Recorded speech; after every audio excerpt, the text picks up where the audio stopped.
السلام علیکم ورحمۃ اللہ وبرکاتہ۔ Welcome to my YouTube channel. اپنے سبق کا آغاز کرتے ہیں۔ ربی اشرح لی صدری ویسر لی امری واحلل عقدۃ من لسانی یفقہوا قولی۔ حروف تہجی یا حروف مفردات، ان کے ہم مخارج سیکھ رہے تھے۔ آج ہمارا لیسن طاء سے ہم نے شروع کرنا ہے۔ طاء کا مخرج پڑھنا ہے۔ طاء کا مخرج دیکھ لیتے ہیں۔ زبان کی نوک جب اوپر کے اگلے دو دانتوں کی جڑ کی طرف والے آدھے حصہ سے لگے۔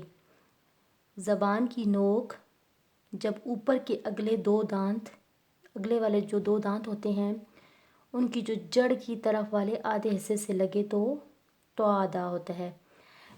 یہ ساتھ لکھا ہوا ہے کہ طاء، دال اور طاء کا مخرج ایک ہی ہے۔ صحیح ہے۔ نیکسٹ ہے ظا۔ زبان کی نوک جب اگلے دو دانتوں کی نوک کی طرف والے آدھے حصے سے لگے تو ظا ادا ہوتا ہے۔ ظا کے ساتھ ظا، ذال اور سا، یہ حروف بھی ان کا مخرج بھی ایک ہی ہے۔ نیکسٹ ہے عین۔ عین کہاں سے ادا ہوتا ہے؟ یہاں سے ہم نے خا پڑھا تھا۔ عین اور خا کا ایک ہی مخرج ہے، حلق کے بیچ سے ادا ہوتا ہے، یعنی حلق کا جو بیچ والا حصہ ہوتا ہے وہاں سے ادا ہوتا ہے۔ نیکسٹ ہے غین۔ غین اور خا کا مخرج ایک ہے۔ غین جو ہے نا، غین اور خا کا مخرج ایک ہے۔ غین حلق کے شروع سے جو منہ کی طرف ہے، جہاں سے حلق شروع ہوتا ہے اس سے ذرا منہ کی طرف کیا ادا ہوتا ہے؟ غین۔ نیکسٹ ہے فا۔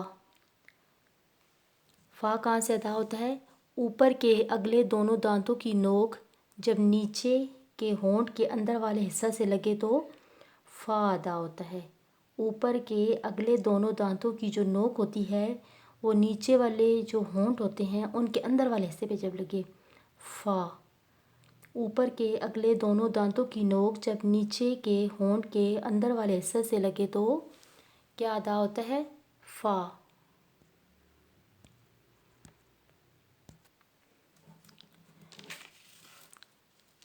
نیکسٹ ہے ہمارے پاس قاف، دو نقطوں والا قاف۔ زبان کی جڑ کا آخر میں جو کوے کے پاس ہے، جب اوپر کے تالو سے لگے، یہ یہاں آپ کو تصویر نظر آ رہی ہوگی، اس سے بہت اچھے سے سمجھ آ جائے گی۔ یہ اوپر ہے تالو، ٹھیک ہے، اور یہ ہے زبان۔ یہ آخر میں جو نظر آ رہا ہے یہ زبان کا آخر، یہ جو ہم نے یہاں پڑھا ہے، یہ والا جو حصہ ہے جب یہاں سے ٹچ کرتا ہے تو قاف۔ زبان کی جڑ کا آخر جو کوے کے پاس ہے، جب اوپر کے تالو سے لگے تو قاف ادا ہوتا ہے۔ کاف کا مخرج بھی کوئی اس سے ملتا جلتا ہے۔ اس کو بھی کاف نہیں پڑھتے، اس کو قاف ہی پڑھتے ہیں۔ وہ تھوڑا سا قاف، حلق کی طرف جب آواز جاتی ہے نا تو قاف ادا ہوتا ہے۔ اس کو کاف پڑھتے ہیں آرام سے، جیسے بس قاف ایسے کہہ دیا۔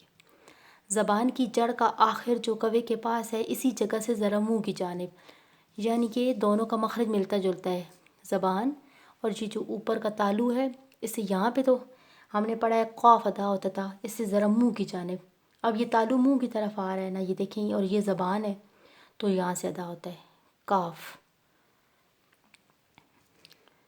نیکسٹ ہمارے پاس ہے لام۔ زبان کی کروٹ سے آخر تک، یعنی زبان کی نوک تک، جہاں سے ہم زبان کی کروٹ ہوتی ہے نا، یہاں سے زبان کی کروٹ سے آخر یعنی زبان کی نوک تک کا حصہ جب اوپر کے اگلے 4 دانتوں کے مسوڑوں سے لگے تو لام ادا ہوتا ہے۔ کیا ادا ہوتا ہے؟ لام۔ زبان کی کروٹ سے آخر تک یعنی زبان کی نوک تک کا حصہ جب اوپر کے اگلے 4 دانتوں کے مسوڑا سے لگے تو کیا ادا ہوتا ہے؟ لام۔ نیکسٹ ہے ہمارے پاس میم. نیکسٹ ہمارے پاس ہے میم. دونوں ہونٹوں کا خشک حصہ ملنے سے، دونوں ہونٹوں کا خشک حصہ ملنے سے کیا ادا ہوتا ہے؟ میم. نیکسٹ ہے واؤ. دونوں ہونٹوں کی نا تمام گولائی، جب ہم دونوں ہونٹوں کو مکمل طور پر گول کرتے ہیں تو کیا ادا ہوتا ہے؟ واؤ. نیکسٹ ہے ہا اور حمزہ. ان دونوں کا مخرج ایک ہی ہے، حلق کے آخر سے جو سینے کی طرف ہے، حلق کے آخر سے جو سینے کی طرف ہے وہاں سے ہا اور حمزہ ادا ہوتے ہیں. نیکسٹ ہے یا. ان دونوں کا یا، یہ دونوں ایک یا ہیں، ان کے ساتھ جیم اور شین کا مخرج بھی ایک ہی ہے. جو ہم نے جیم اور شین کا مخرج پڑھا ہے، ان کا بھی مخرج یا کا بھی وہی ہے. زبان کا بیچ جب تالو کے بیچ سے لگے، یعنی زبان کا جو سینٹر والا حصہ ہے جب تالو کے سینٹر والے حصے سے لگے تو کیا ادا ہوتا ہے؟ یا. اور جیم اور شین. اسی طرح جو ایک مخرج والے حروف ہیں وہ میں نے سامنے لکھ دی ہیں تاکہ آپ لوگ کو نوٹ کرنے میں بہت آسانی ہو. اب ہم ان کی مشق کر لیتے ہیں.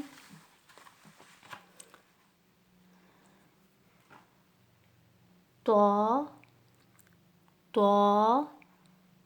ظا ظا عین عین غین غین فا فا قاف قاف کاف کاف لام لام میم میم نون نون واو واو ہا ہا حمزہ حمزہ یا یا.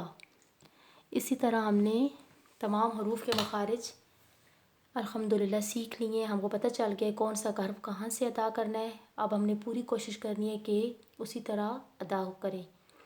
ان حروف کی جب تک ہم پریکٹس نہیں کریں گے ہمیں اچھی طرح سمجھ بالکل نہیں آئیں گے. اسی طرح جب ان حروف کی اچھی طرح سے پریکٹس ہوگی تو ہم قرآن کو زیادہ اچھی طریقے سے پڑھ سکیں گے.